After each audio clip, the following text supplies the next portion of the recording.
Beralih ke informasi dari dalam negeri, saudara. Aksi curanmor terjadi di kawasan Keramat Jati, Jakarta Timur.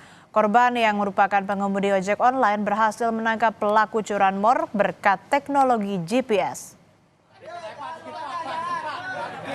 Inilah rekaman video amatir saat terduga pelaku curanmor menjadi sasaran kemarahan warga di tempat kerjanya di Depok, Jawa Barat.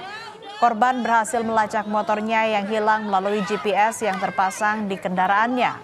Pemilik usaha tempat pelaku bekerja terkejut lantaran pelaku merupakan pegawainya.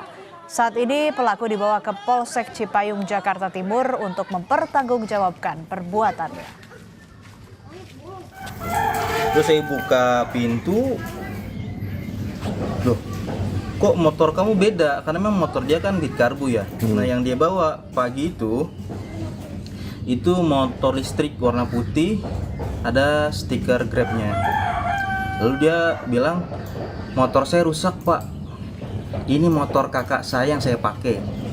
Lalu beberapa menit kemudian ada yang teriak, maling, maling. Nah ada tetangga ibu-ibu ini teriak juga, karyawan martabak mini maling motor loh. Kaget saya kan.